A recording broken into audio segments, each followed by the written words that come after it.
Hello guys, നമ്മുടെ ഇന്നത്തെ പുതിയ വീഡിയോ എല്ലാവർക്കും വളരെയധികം ഉപകാരപ്പെട്ടതാണ്. കുട്ടികൾക്ക് ഫീഡിങ് ചെയ്യുമ്പോൾ ഏപ്രൺ ധരിക്കുമ്പോൾ ഡ്രസ്സിലാവില്ല. നമ്മുടെ ഫുഡിൽ നിന്നും കുറെ കളറുകൾ, അതായത് മഞ്ഞളുടെ കറൊക്കെ ആവാൻ ചാൻസ് ഉണ്ട്. ഈ ഒരു മെത്തേഡ് വളരെയധികം ഹെൽപ്ഫുൾ ആയിരിക്കും.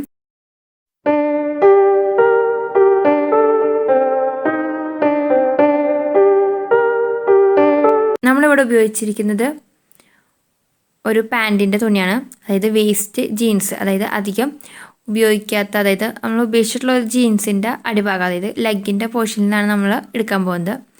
നമ്മളിപ്പോൾ അധികം സ്റ്റിച്ചിങ് അറിയാത്തവർക്കാണെന്നുണ്ടെങ്കിൽ നമുക്ക് സിമ്പിളായിട്ട് കട്ട് ചെയ്യാവുന്ന ഒരു മെത്തേഡാണ് ഞാൻ പറയുന്നത്. നമ്മളിപ്പോൾ ആർക്കാണോ തയ്ക്കുന്നത് അവരുടെ ഒരു ഡ്രസ്സ് എടുക്കുക, ലെങ്ത്ത് കിട്ടാൻ വേണ്ടിയിട്ട്, ലെങ്ത്തും അതേപോലെ തന്നെ വിഡ്ത്തും കിട്ടാൻ വേണ്ടിയിട്ട്. അപ്പോൾ ഞാൻ നോക്കിയപ്പോൾ കുട്ടിക്ക് അധികം അതായത് ഒരു 3 വയസ്സായ കുട്ടിയാണ്.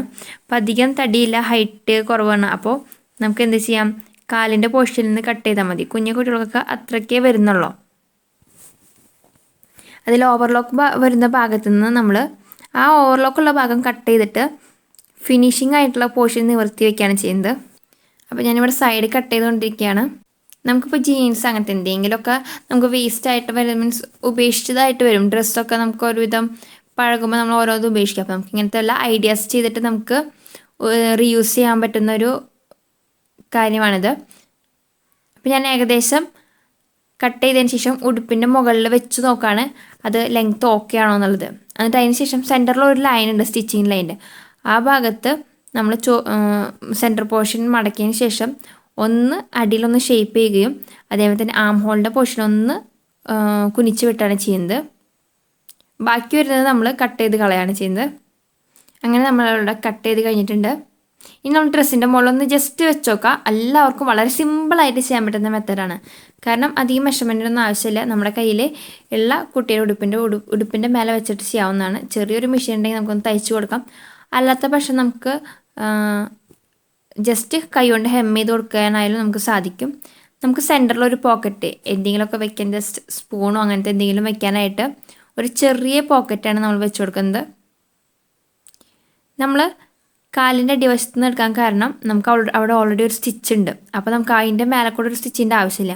അപ്പോൾ നമ്മളിങ്ങനെ ചെറിയ ചെറിയ ഒരു എളുപ്പവഴിയാണ് നമ്മൾ ഉപയോഗിക്കുന്നത്. അങ്ങനെ ഒരു സ്ക്വയർ പീസ് നമ്മൾ ഏകദേശം ഈ ഒരു ഏപ്രണ്ടിന് മാച്ചിങ് ആയിട്ടുള്ള സ്ക്വയറിൽ വെട്ടി. ഇനി നമ്മളിത് 4 വശം മടക്കി ഇതിവിടെ അടിച്ച് വയ്ക്കുകയാണ് ചെയ്യുന്നത്.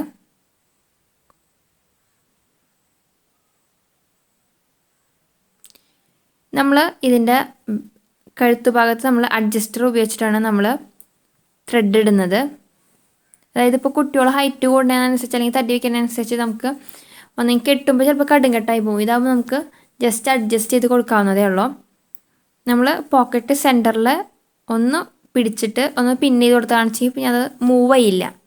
അപ്പോൾ നമുക്ക് സ്റ്റിച്ച് ചെയ്യാൻ എളുപ്പമായിരിക്കും. നമുക്ക് ലോങ് സ്റ്റിച്ചോ അല്ലാന്നുണ്ടെങ്കിൽ നമുക്ക് ചെറിയ നോർമൽ സ്റ്റിച്ചോ ഇട്ട് കൊടുക്കാവുന്നതാണ്. ഞാനിവിടെ തയ്ച്ചു കൊടുക്കുകയാണ്. 3 വശം തയ്ച്ചു കൊടുക്കാം. ഓൾറെഡി ഒരു വശത്ത് നമ്മൾ സ്റ്റിച്ചുള്ള ഭാഗമാണ് എടുത്തിരിക്കുന്നത്. അതുകൊണ്ട് തന്നെ നമുക്ക് ആ ഒരു ഭാഗം തയ്ക്കേണ്ട വരുന്നില്ല.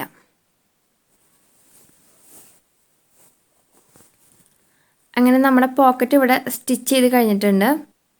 പോക്കറ്റിൻ്റെ രണ്ടറ്റത്തും ഒന്ന് സ്ക്രാച്ച് ചെയ്തടിക്കാൻ നോക്കുക. അല്ലാത്ത വശം പോക്കറ്റ് പെട്ടെന്ന് വലിക്കുമ്പോൾ കീറിപ്പോവും. ഞാനിവിടെ കുഞ്ഞു കുട്ടിയുടെ ആയതുകൊണ്ട് തന്നെ നമുക്കൊന്ന് അവരുടെ ഒന്ന് മനസ്സിനൊന്ന് ആകർഷണീയമാക്കാൻ വേണ്ടി ചെറിയ ലേസും അതേപോലെ തന്നെ ബട്ടൺസ് ഞാൻ യൂസ് ചെയ്യുന്നുണ്ട്. നമുക്ക് വല്ല ടോയുടെ, അതായത് പിക്ചർ കിട്ടുകയാണെന്നുണ്ടെങ്കിൽ അങ്ങനത്തെ എന്തെങ്കിലുമൊക്കെ കിട്ടുകയാണെന്നുണ്ടെങ്കിൽ നമുക്ക് ഇതിൽ പാച്ച് ചെയ്ത് കൊടുക്കാവുന്നതാണ്. ഞാനിപ്പോൾ ഇവിടെ ലേസും ബട്ടൺസും ഉപയോഗിച്ചിട്ടാണ് നമ്മൾ ഈ ഏപ്രൻ്റെ ഇവിടെ ഡെക്കറേറ്റ് ചെയ്യുന്നത്. സൈഡൊന്ന് തയ്ച്ചു കൊടുക്കുകയോ ഹെം ചെയ്ത് കൊടുക്കുകയോ ചെയ്യാം. അപ്പോൾ നമ്മളിവിടെ സൈഡുകളൊക്കെ ഒന്ന് അടിച്ചു കൊടുക്കുകയാണ് ചെയ്യുന്നത്. നമുക്കിപ്പോൾ മെഷീൻ ഇല്ലാന്നുണ്ടെങ്കിൽ നമുക്ക് ജസ്റ്റ് ഒന്ന് നൂലും സൂചി വെച്ച് ഒന്ന് ഹെം ചെയ്ത് വെക്കാൻ ചെയ്യാം. അതിമനോഹരമായിട്ടുള്ള ഒരു ഏപ്രൺ നമുക്ക് തയ്യാറാക്കാവുന്നതാണ്. ഞാനിപ്പോൾ എല്ലാ വശവും ഒന്ന് നമ്മൾ ഡബിൾ ഫോൾഡ് ചെയ്യുന്നതിൽ ഒരു സിംഗിൾ ഫോൾഡ് ആയാൽ മതി. ജീൻസ് ആയതുകൊണ്ട് അത്യാവശ്യത്തിന് കട്ടിയുണ്ടാവും. അപ്പം നമുക്കൊരു സിംഗിൾ ഫോൾഡിങ്ങിൽ തന്നെ നമുക്ക് സ്റ്റിച്ച് ചെയ്യാവുന്നതാണ്. മെഷീനിൽ സ്റ്റിച്ച് ചെയ്യുമ്പോൾ പ്രത്യേകം ശ്രദ്ധിക്കാം. നമ്മളിപ്പോൾ ജീൻസൊക്കെ ആകുമ്പോൾ ഒത്തിരി ഹാർഡുള്ള ഫാബ്രിക് ആയിരിക്കും, നീഡിൽ കട്ടാവാനുള്ള ചാൻസ് ഉണ്ട്. അപ്പോൾ എല്ലാവരും പ്രത്യേകം ആ പോർഷൻ എത്തുമ്പോൾ ഒന്ന് സ്ലോ ചെയ്തിട്ട് സ്റ്റിച്ച് ചെയ്യാൻ പ്രത്യേകം ശ്രദ്ധിക്കുക കേട്ടോ.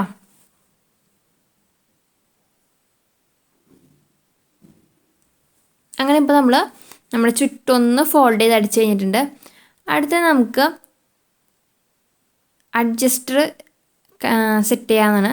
നമ്മളതിനായിട്ട് നമ്മളൊന്ന് ഒരു പീസ് ഒരു 1.5 ഇഞ്ച് അല്ലെങ്കിൽ 2 ഇഞ്ച് ലെങ്ത്തിൽ ഒരു പീസ് കട്ട് ചെയ്തതിന് ശേഷം അതിൽ റിങ് ഇടാണ് ചെയ്യുന്നത്. നിങ്ങളുടെ കംഫർട്ട് അനുസരിച്ച് റൈറ്റ് സൈഡോ ലെഫ്റ്റ് സൈഡോ നമുക്ക് ആ റിങ് ഇടാവുന്നതാണ്. അതൊന്ന് ജസ്റ്റ് ജോയിൻ ചെയ്ത് കൊടുക്കുകയാണ് ചെയ്യുന്നത്. നന്നായിട്ട് കെട്ടിട്ട് അടിക്കാൻ ശ്രദ്ധിക്കുക. ഇത് ഈ ഒരു പോർഷനിൽ പിള്ളേർ വലിക്കാനുള്ള ചാൻസ് ഉണ്ട്. അപ്പോൾ നന്നായിട്ട് തുന്നി കൊടുത്തില്ല എന്നുണ്ടെങ്കിൽ അവിടെ മുറിഞ്ഞു പോകാൻ മീൻസ് അവിടെ പൊട്ടിപ്പോകാൻ ചാൻസ് ഉണ്ട്. അടുത്ത് നമ്മൾ അഡ്ജസ്റ്റർ റെഡിയാക്കുകയാണ് ചെയ്യുന്നത്. അതിനായിട്ട് നമ്മൾ അഡ്ജസ്റ്ററിലേക്ക് ആദ്യം ടോപ്പ് സൈഡിൽ കൂടെ ഒരു സൈഡിൽ കൂടെ എടുത്തതിന് ശേഷം അവിടെ ഒന്ന് സ്റ്റിച്ച് ചെയ്ത് കൊടുക്കുകയാണ് ചെയ്യുന്നത്.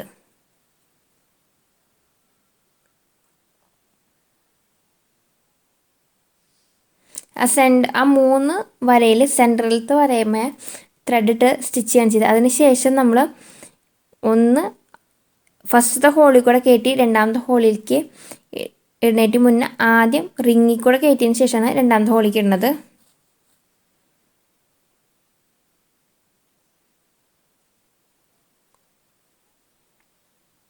നമുക്ക് വേണമെന്നുണ്ടെങ്കിൽ ഇതിപ്പോൾ ഞാൻ കയ്യിലുള്ള ഒരു ത്രെഡ് ഉപയോഗിച്ചിരിക്കുന്നത്. നമുക്ക് വേണമെങ്കിൽ ഇതിൻ്റെ തന്നെ സെയിം ഫാബ്രിക്കിൽ ചെയ്യാം. അല്ലാത്ത പക്ഷം നമുക്ക് വെറുതെ നമുക്ക് ഇതിൻ്റെ തന്നെ റിബൺ മാതിരി തയ്ച്ചിട്ട് കഴുത്തിൻ്റെ ബാക്കിൽ കെട്ടുന്ന രീതിയിൽ ചെയ്യാം. പല മെത്തേഡ് ഉണ്ട് നമുക്ക്. നിങ്ങൾക്ക് ഏതാണോ എളുപ്പമായിട്ട് തോന്നുന്നത് അല്ലെങ്കിൽ നിങ്ങൾക്ക് ഏതാണോ ഇഷ്ടമാകുന്ന രീതിയിൽ നമുക്ക് ബാക്കിലത്തെ കെട്ട് തയ്യാറാക്കാവുന്നതാണ്. ഇനി നമ്മൾ കഴുത്തിൻ്റെ ഭാഗത്ത് നമ്മളിപ്പോൾ ഒരു 1/2 ഇഞ്ചിന് എടുത്തിട്ടുണ്ടെങ്കിൽ വേസ്റ്റിലേക്ക് നമുക്ക് അത്ര കനത്തിൽ ഇല്ലെങ്കിലും കുഴപ്പമില്ല, ഉണ്ടെങ്കിൽ അത് ആയാലും കുഴപ്പമൊന്നുമില്ല. നമ്മുടെ ഇഷ്ടം. നമുക്ക് ഒന്നെങ്കിൽ കനത്തിലെടുക്കണമെങ്കിൽ കനത്തിലെടുക്കാം. അല്ലാത്ത പക്ഷേ ഇതിൽ കനം കുറഞ്ഞ നൂലായാലും നമുക്ക് കുഴപ്പമില്ല. അത് നമ്മൾ സൈഡിലൊന്ന് ജോയിൻ ചെയ്ത് കൊടുക്കുകയാണ് ചെയ്യുന്നത്. അങ്ങനെ നമ്മുടെ ഏപ്രിൻ്റെ ഓൾമോസ്റ്റ് ഇവിടെ റെഡി ആയിട്ടുണ്ട്. നമ്മൾ അനാവശ്യമായിട്ടുള്ള നൂലുകളൊക്കെ കട്ട് ചെയ്ത് കളയാണ് ചെയ്യുന്നത്. അങ്ങനെ നമ്മുടെ ഏപ്രിൻ റെഡി. നമ്മളിതൊന്ന് ഡെക്കറേഷന് വേണ്ടിയിട്ട് എൻ്റെ കയ്യിൽ കുറച്ച് ബട്ടൺസ് ഉണ്ട്.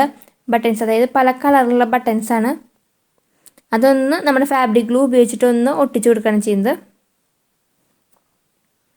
പലർക്കും സംശയമുണ്ട് ഫാബ്രിക് ഗ്ലൂവിൽ ഒട്ടും. നമ്മൾ കുറച്ച് നേരം റെസ്റ്റ് ചെയ്യാൻ വെക്കണം ഫാബ്രിക് ഗ്ലൂ ഒട്ടിച്ചതിന് ശേഷം. അപ്പോൾ നല്ല രീതിയിൽ ഒട്ടി നിൽക്കും. വെള്ളം നനഞ്ഞാലൊന്നും അത് ഊരിപ്പോരില്ല. ഞാൻ പല കളറുള്ള ബട്ടൺസ് ഉപയോഗിച്ചൊന്ന് ഡെക്കറേറ്റ് ചെയ്ത് കൊടുക്കുകയാണ്. അപ്പോൾ കളർ പഠിക്കാനായാലും പിള്ളേർക്കൊരു ഇൻട്രസ്റ്റിംഗ് ആയിരിക്കും പല കളറുള്ള കാരണം. അങ്ങനെ നമ്മുടെ ഇവിടെ ഏപ്രിൻ്റെ റെഡി ആയിട്ടുണ്ട്. ഇന്നത്തെ വീഡിയോ ഏവർക്കും ഇഷ്ടമായി ഞാൻ വിചാരിക്കുന്നു. വീഡിയോ ഇഷ്ടമായവർ ലൈക്ക് ചെയ്യുക. നമ്മുടെ ചാനൽ ആദ്യമായിട്ടാണ് കാണുന്നതെങ്കിൽ സബ്സ്ക്രൈബ് ചെയ്യാൻ മറക്കല്ലേ. See you in another video. Bye.